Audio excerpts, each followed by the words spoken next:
भगवान पर विश्वास की सत्य कहानी। ईश्वर पर विश्वास करने वाला हमेशा खुश रहता है। यह कहानी हमें ईश्वर पर विश्वास करना सिखाता है। जो भगवान का भक्त होता है और भगवान के प्रति अटूट विश्वास करता है, भगवान उसकी सभी समस्याओं का समाधान करते हैं। एक बहुत ही कंजूस सेठ एक दिन अपनी दुकान पर बेटे को बैठा दिया और उससे कहा, बिना किसी से पैसे लिए उसको कोई भी सामान मत देना जब तक मैं वापस नहीं आता। अचानक एक संत आ गए जो अलग अलग स्थानों से भोजन सामग्री इकट्ठा करते थे।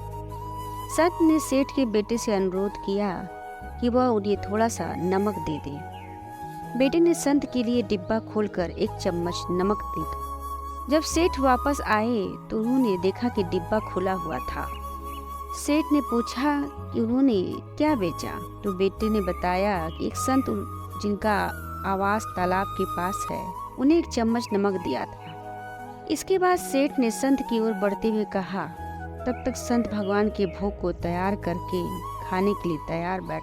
सेठ ने दूर से ही बोला कि महाराज, आपके लाए गए नमक में जहरीला पदार्थ है, कृपया इसे न खाएं।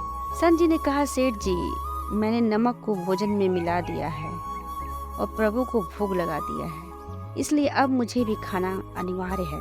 क्योंकि इस तरह संत ने भोजन को प्रसाद मानकर खाना शुरू कर दिया। सेठ जी के होश उड़ गए और वे रात भर वहीं बैठे रहे। सेठ के मन में उस समय यह ख्याल था कि अगर संत को कुछ हो गया तो उसकी बड़ी बदनामी हो सकती है। वे सोचते रहे, अगर संत की तबीयत खराब हो गई तो कम से कम एक वैद्य की सलाह तो जरूर लेंगे। सोचते सोचते उन्हें नींद आ गई। सुबह की तरह संत जल्दी उठे और नदी में स्नान करने लगे। सेठ जी ने पूछा, महाराज, तबीयत ठीक है ना?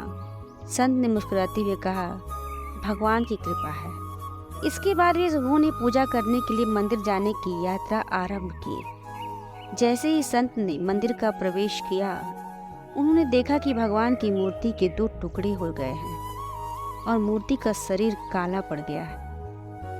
इस दृश्य को देखकर सेठ को सब समझ में आ गया कि भक्त के अटल विश्वास के कारण भगवान ने भोजन के रूप में जहर को स्वयं अपने अवतार में ग्रहण कर लिया और उसे भक्त के रूप में प्रसाद के रूप में स्वीकार किया।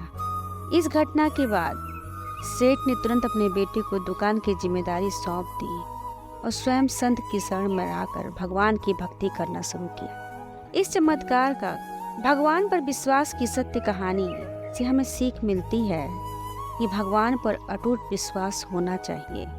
भगवान का जो सच्चा भक्त होता है, उसके सर पर भगवान का हमेशा हाथ होता है। भक्त और भगवान की सच्ची घटना का अनुभव एक सच्चे भक्त को ही हो सकता है। जीवन में निस्वार्थ प्रेम भगवान पर करना, जिससे ईश्वर प्रेम बना रहेगा। श्री राधे।